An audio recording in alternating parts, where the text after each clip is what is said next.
Welcome to lecture on algebra and number theory. In this video, we shall discuss ring properties given in some theorems. First one,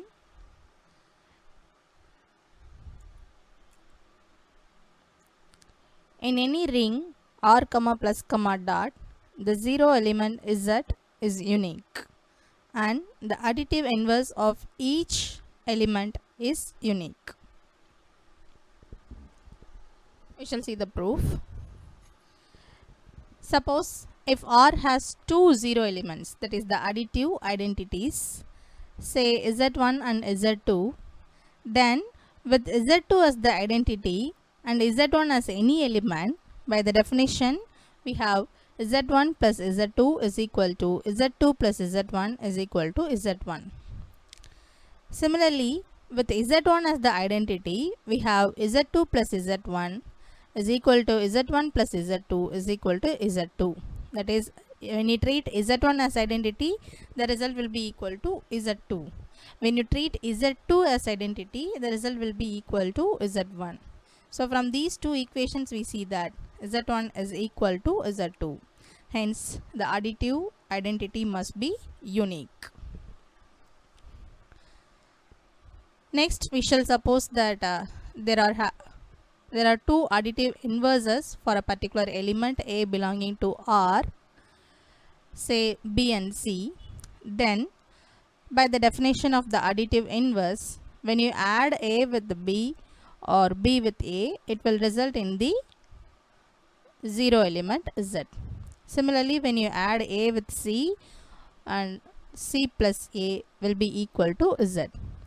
Our aim is to prove that B and C are equal. That is, we are having unique inverse. So for that, take one element B, and B can be written as B plus Z, as Z is the additive identity. And this Z can be replaced with this term. Since we are going to bring C into the scene, we can write Z in terms of C. So Z can be replaced by A plus C. Here, using the associative law for addition, we can write this as B plus A plus C. But B plus A is equal to Z. So replace it with Z. So this will be equal to Z plus C, which results in C. Hence, we have found that B is equal to C. Hence, additive inverse is unique for each element in a ring. Note, we always represent the additive inverse by minus A. Additive inverse of an element A is denoted by minus A. Next, we shall prove the cancellation laws of addition in a ring.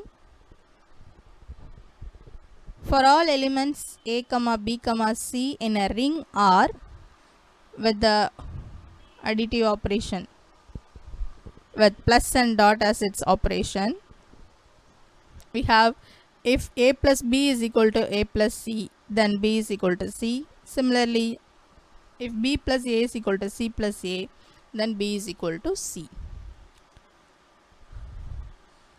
Since A is a ring, A belongs to R implies minus A also belongs to R. That is the additive inverse of A. So we have A plus B equal to A plus C implies minus A plus A plus B is equal to minus A plus A plus C. This is, you are adding minus A to the left side of this equation. So using the associativity law for addition, we can rewrite this like this: minus A plus B is equal to minus A plus C. Using the condition for inverse, we can replace minus A plus A by Z. And using the condition for identity, we can write Z plus B as B. Similarly, the right side also. So Z plus C is replaced by C. So we have found B is equal to C. When A plus B is equal to A plus C, then B is equal to C. Since R is commutative under addition, it is a ring, that is, in a ring, commutativity law holds for addition. We have b plus a is equal to c plus a implies a plus b is equal to a plus c. So b plus a can be replaced by a plus b and c plus a can be replaced by a plus c. So by part A, we see that if a plus b is equal to a plus c, then b is equal to c. So the two cancellation laws of addition holds in a ring.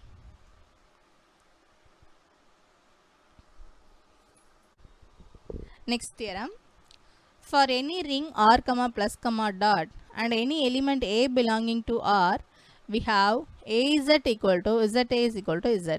Z always, small z always represents the additive identity.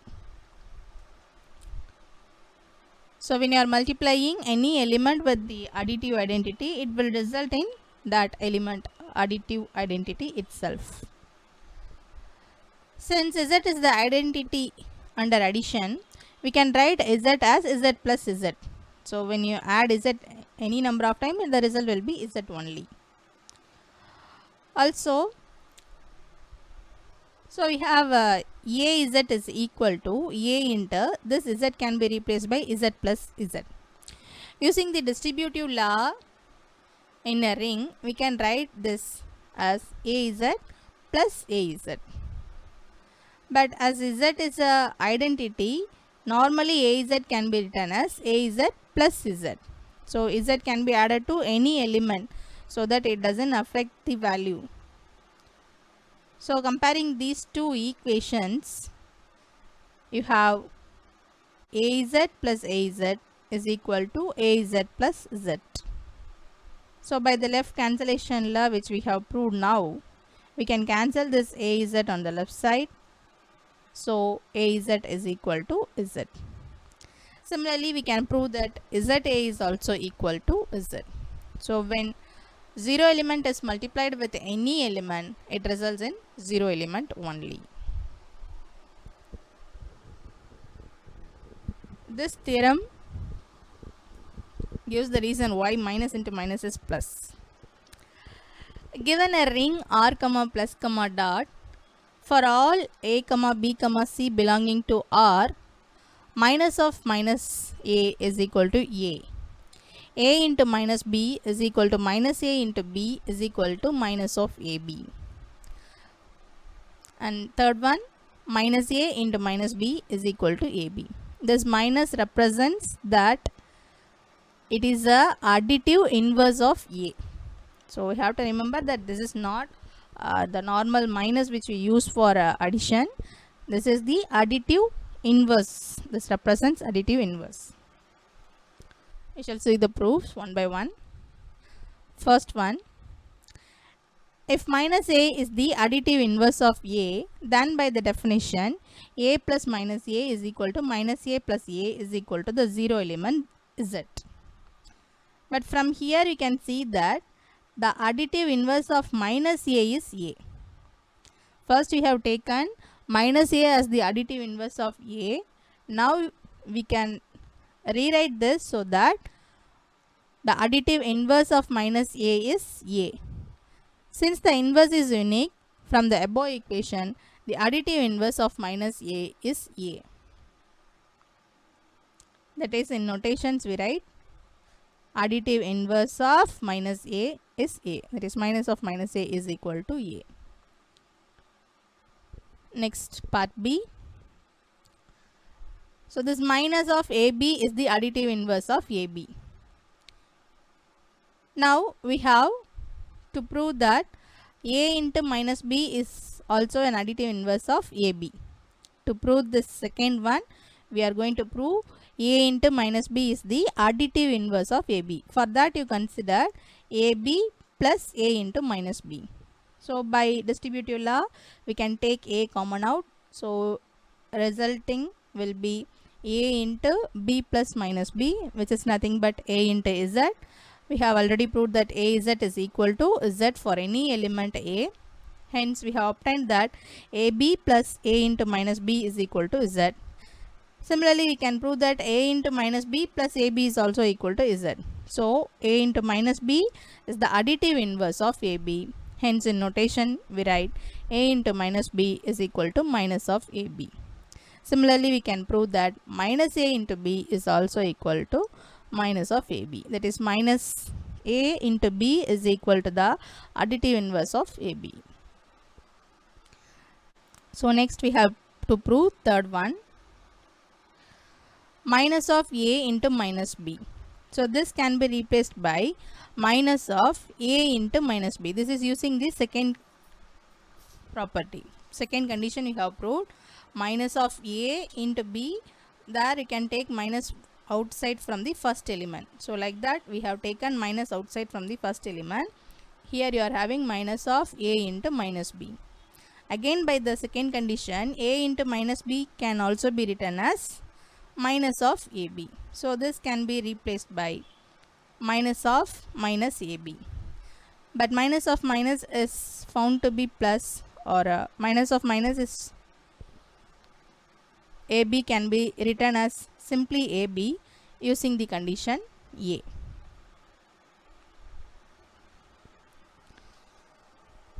Next we shall prove that if unity exists in a ring, it is unique, and also the multiplicative inverse is also unique. This proof is also similar to that one we proved for the uniqueness for additive identity. Suppose R has two unities, u1 and u2, then by the definition of unity, taking u2 as the unity, that is multiplicative identity, we have u1 u2 is equal to u2 u1 equal to u1. Similarly, taking u1 as identity, we will have u2 u1 equal to u1 u2 is equal to u2. So from these two equations we see that u1 is equal to u2. Hence the multiplicative identity is unique. Similarly, to prove that any element is having a unique multiplicative inverse, we shall consider that A has two multiplicative inverses, B and C. Then by the definition you have AB is equal to BA is equal to U, and AC is equal to CA is also equal to U. So to claim that B and C are equal, you consider one particular element B and use the condition for multiplicative identity. So B can be written as B into U, and U can be replaced by AC. This is to bring C into the proof, we are using U is equal to AC. So BU can be replaced by B into AC. Using the associativity law for multiplication, this can be rewritten as BA into C, and BA is nothing but U. When U is multiplied with any element, it results in the same element. So UC is also equal to C. Hence we have found that B is equal to C. These are the similar proofs when we prove the uniqueness for some element. Hence the multiplicative inverse for each ring element is unique.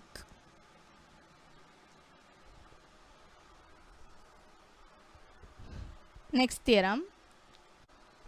Let R plus dot be a commutative ring with unity. Then R is an integral domain if and only if for all a, b, c belonging to R, where a is not a zero element, if AB is equal to AC, then B is equal to C. That is, the left cancellation law for multiplication holds. So as R is commutativity, you can consider either left cancellation law or right cancellation law also. This is an important condition for integral domain. Necessary and sufficient condition for an integral domain is the cancellation laws. We shall see the proof. Given R plus dot is a commutative ring with unity. Here we have to prove necessary and sufficient part. So first you shall assume that R is an integral domain. Then we have to prove this condition. So if R is an integral domain, then when you multiply any two non-zero element, then if xy is equal to z, then either x should be equal to z or y should be equal to z. That is the zero element. So now it is given that AB is equal to AC. So when you bring AC to the left side, we will have AB minus AC is equal to Z. That is when you are operating the additive inverse of AC, that is minus AC on the left side and right side, we will have AB minus AC is equal to Z. So by using the distributive law, we can write this as A into B minus C is equal to Z. As per this condition, it is given that A is not equal to Z. So this particular element A is not equal to Z implies B minus C should be equal to Z by the definition of a integral domain. So this implies B is equal to C. So we have proved the necessary part that if R is an integral domain, then this left cancellation law holds. Now we shall assume the converse part, that is if R satisfies the cancellation law under multiplication, then we have to prove that R is a integral domain. So R satisfies the multiplicative cancellation for all A, B, C belonging to R, and for a non-zero element A, AB is equal to AC implies B is equal to C. Then we have to prove that R is an integral domain. First, it's given that R is a commutative ring with unity. Now suppose that AB is equal to Z, that is the zero element, then we have to prove that either A is equal to Z or B is equal to Z. Suppose if A is equal to Z, then R has the property of an integral domain, so nothing to prove.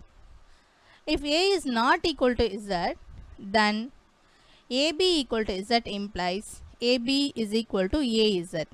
Since A is equal to Z, this Z can be replaced by AZ.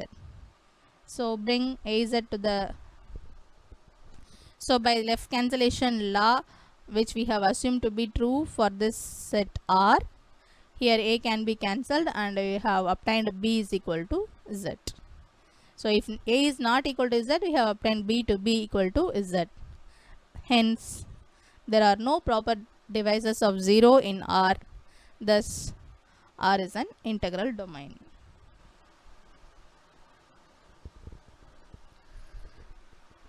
In this video, we are seeing so many theorems, and this one is also an important theorem. It says if f comma plus comma dot is a field, then it is an integral domain. That is, every field is an integral domain. Proof. It is given that f comma plus comma dot is a field. So we have to prove that it is an integral domain, which means f do not contain any proper divisors of 0. That's what we have to prove. So take any two elements belonging to f with AB is equal to Z. Then we have to prove either A is equal to Z or B is equal to Z. If A is equal to Z, then the proof follows immediately. Suppose if A is not equal to Z, consider the multiplicative inverse A inverse. As f is a field, every non-zero element will have a multiplicative inverse. So A inverse exists. So AB is equal to Z implies you pre-multiply by A inverse. So A inverse AB is equal to A inverse into Z. Here you are multiplying, here you are pre-multiplying by A inverse on both sides. In the left hand side, you can use associativity law, so that this can be rewritten as A inverse A into B. On the right hand side, you are having A inverse into Z. Any element into 0 element will result in Z alone. So this implies U into B is equal to Z. As A inverse and A are inverse to each other, when you multiply them, you get the unity of the ring. Of course, here it is a field. So UB is equal to Z. As U is the unity of F, U into B is nothing but B. So this implies B is equal to Z.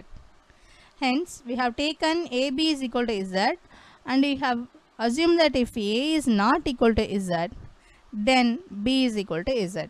Hence, this F contains no zero divisors, and hence F comma plus comma dot is a integral domain.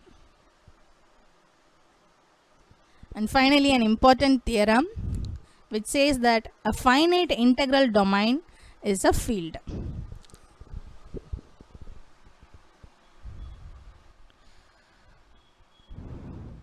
So let D comma plus comma dot be a finite integral domain. A finite integral domain, it has only a finite number of elements. Integral domain itself is a commutative ring with unity. So it remains to prove that every element of D has a multiplicative inverse. That is the difference between the field and the integral domain. We know that in an integral domain there are no zero divisors, but in a field the non-zero elements must have multiplicative inverse.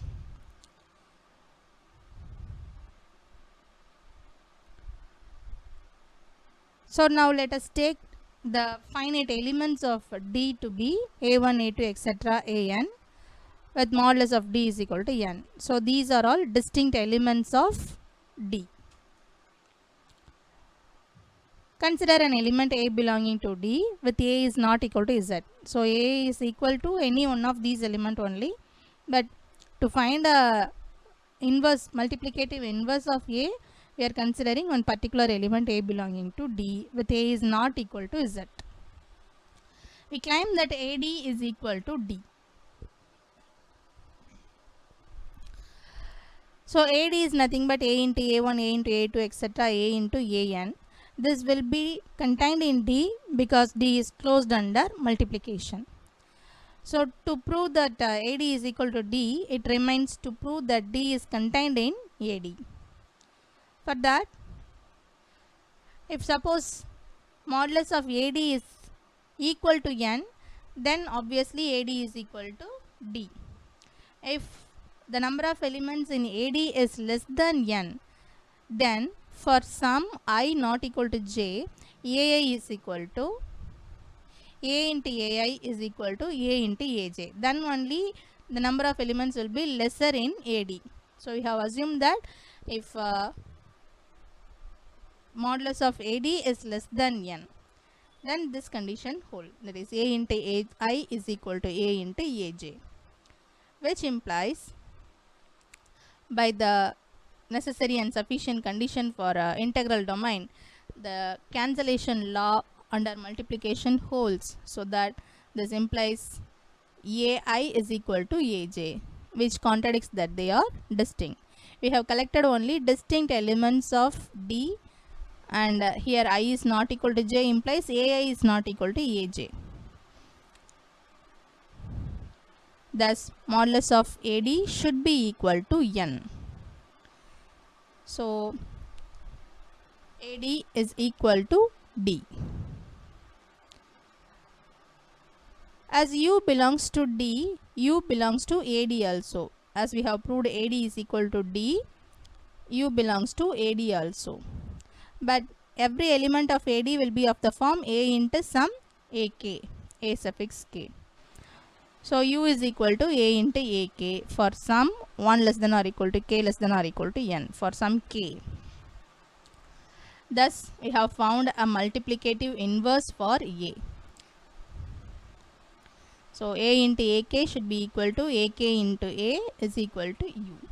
As it is given that the commutative property holds for multiplication, we can write A into AK as AK into A, that is equal to U. Hence A inverse is equal to AK. We have taken some arbitrary element A in D and we have found a multiplicative inverse for A inverse in D. Hence every non-zero element of D has multiplicative inverse. Thus D comma plus comma dot is a field.